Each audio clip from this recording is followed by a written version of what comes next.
Hello everyone, Patrick in today. We're very late with today's video, so we're going to have a look at weather next week to 10 days, and then we'll have a look at the weather for next month with Surface V2. We're turning a little bit more unsettled now. We're going to have some showery bursts of rain coming through the country over the next week to 10 days, and then we're going to be looking at some drier conditions for a time for the early part of next week, but I don't think it'll be long before unsettled conditions return from the north and west. Overall, it does look like quite a changeable period as we're going through into the start of August. Before I get on with that, just to say about our charity fundraiser. So we're raising money throughout July, have been for the Warwickshire and Northamptonshire Air Ambulance. This is running to a close now. We're going to carry on up to Sunday, the last day of the month. Our balance for the amount that we've raised so far currently stands at an astonishing £966.54. A huge thank you to all of you who have donated so far. I've had 63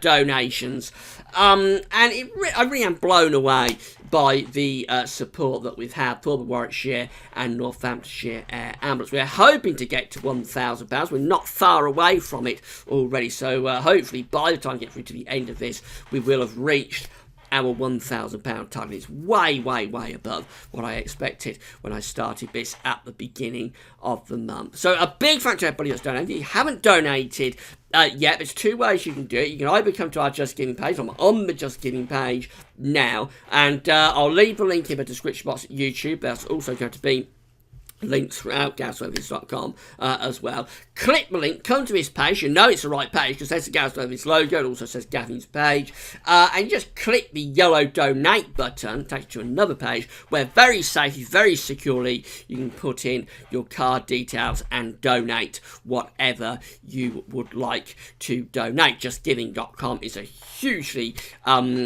safe and secure website. You've got no worries with that one. You can also text your donation by using our code, which is GWVS77. The amount you would like to donate can be anything from £1 upwards, and you text that to 770.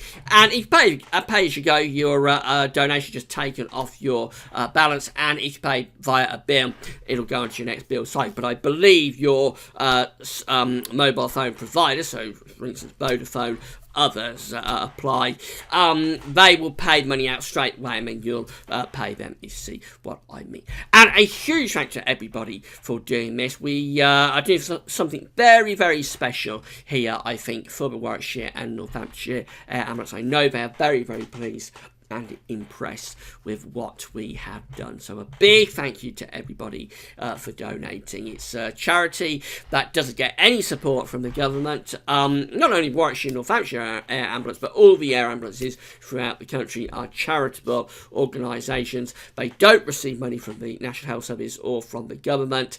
It costs £1,700 to do one mission, and the Warwickshire and Northamptonshire Air Ambulance do 1,000 missions a year. So it gives you an idea of the amount of money that's involved. It's a very big operation, and it's entirely reliant on charitable donations. So big thank to everybody for doing this, and I think we're doing something very special and worthwhile here, and let's just see if we can get this up to £1,000. Right, let's get on with the video then. We'll start off with the GFS temperature and precipitation ensemble. So next couple of weeks, we've got the red line here, which is 30-year temperature average. You see, we're going to be cooler than average through the next week or so. The dates on the bottom of the charts at the start of August, which is just here, it looks like we're cooler than average. Going through next week, it looks like temperatures ticking up then, but nothing definitively hot showing up then. Just a slight increase in the temperature, which of course it's high summer, so it's going to be warm. And even this cooler stuff just here, in many prolonged sunny spells, it will be warm enough. But overall, it's a fairly coolish sort of period coming up to the start of August, and then maybe a little bit warmer. Precipitation spikes, they're coming back too. This is the ensemble for London, so it's not going to be a desperately wet spell, but it's been very dry in the southeast over the past few weeks.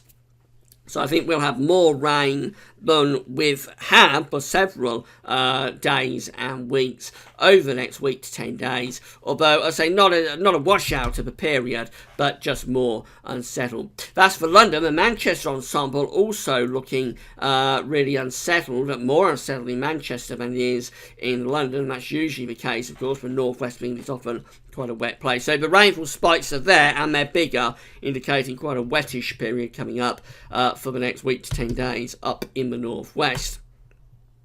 Temperature anomalies for next week. Let's go from the 26th of July to the 3rd of August. Generally coming out cooler than average. Precipitation anomalies generally coming out average to wetter than average. So coolish and wettish sums it up. Although the south is nearer normal and the far southwest actually a bit drier than average, closer to the Azores high there. Here's the generic charts then. We've got low pressure in the Norwegian Sea on Saturday, which will be feeding down some pretty cool air from the northwest, and that's going to be showery too. Into Sunday, 31st of July, we keep that cool, showery, northwesterly flow going. The start of next week, we'll build a little bit of a transient ridge in from the west. So Monday, Tuesday will be drier and eventually a bit warmer down in the south, but low pressure is rolling in over the top. So by the middle of next week, it's turning more south, especially in the north and west, less so in the southeast. Notice all this green up here to the north of Scotland around Greenland, Iceland. That could just be the very, very start of the polar vortex beginning to form. I know a lot of people who follow Gavs weather, follow me, are interested mainly in winter weather. And the first sign of winter in summer is always the cool down over the Arctic and the beginnings of the polar vortex. That could well be just the very, very first signs of the PV beginning to get going over Greenland and over the Arctic. It's actually very early for that to be starting to show up as well. We go through to the end of next week, and low pressure still coming in off the Atlantic. The south getting the driest weather still. The north and west looks unsettled. Day 10 looks like this. And again, it's still looking quite unsettled. Low pressure moving in from the west, bringing showers along as well as rain, especially to the north and the west of the country.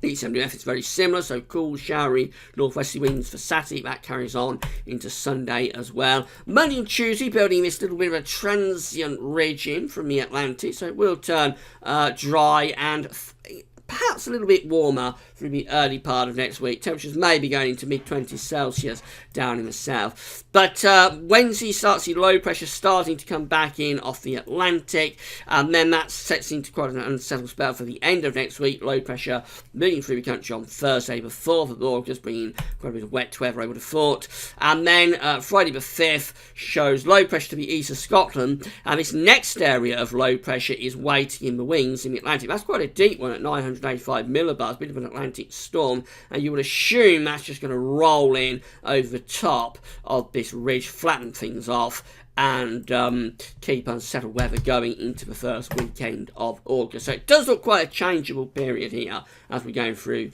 into the start of August, albeit with a drier day or two early next week. CFSV2 finally for the next month. So these are 500 millibar heights broken down to week periods. The first week period is the week we're in from the 26th of July to the 1st of August. Trough low pressure to the east, ridge out to the west, and the wind in from the north. So pretty cool and unsettled to the east of the country anyway for the coming week. Week 2, which is the 2nd through to the 8th of August, shows high pressure toppling down through the UK with low pressure to the north. That looks a lot better actually, with the jet stream doing something like that. Going generally to the north of the country, that's a drier and warmer week there from CFSV2. Week 3, the 9th to 15th of August, finds high pressure generally going to the north, and that would leave us at risk of moving low pressure up from the south. So that could be thundery. We may be bringing in easterly winds there, and as the low pressure comes up from south, particularly southern parts of the country, that could be quite a thundery scenario, 9th to 15th of August. If you're a fan of convection, put that one in your diary perhaps. And then finally, week 4, which is the 16th through 22nd of August, hard to make it out really. There's a bit of a ridge around Scandinavia. Low pressures in the Atlantic. Otherwise, not a great deal going on. Maybe the jet stream doing something a bit like that. Not sure. It's not enough to go on there really for week 4. So it looks quite a changeable period as we go through the end of July and start of August. I think we expect showers, long spells of rain, quite cool temperatures as well. As we go through later on into August, CFSV2 implies something a bit warmer through that second week of the month. But overall, quite a changeable period coming up. We're going to do 5-day forecast tomorrow, and we'll also have a look at Bayesian Crime Centre for the next 40 days, so come back for that. Don't forget to donate to the Warwickshire and Northamptonshire Air Ambulance if you haven't already done so. That's all for now, and thanks for watching.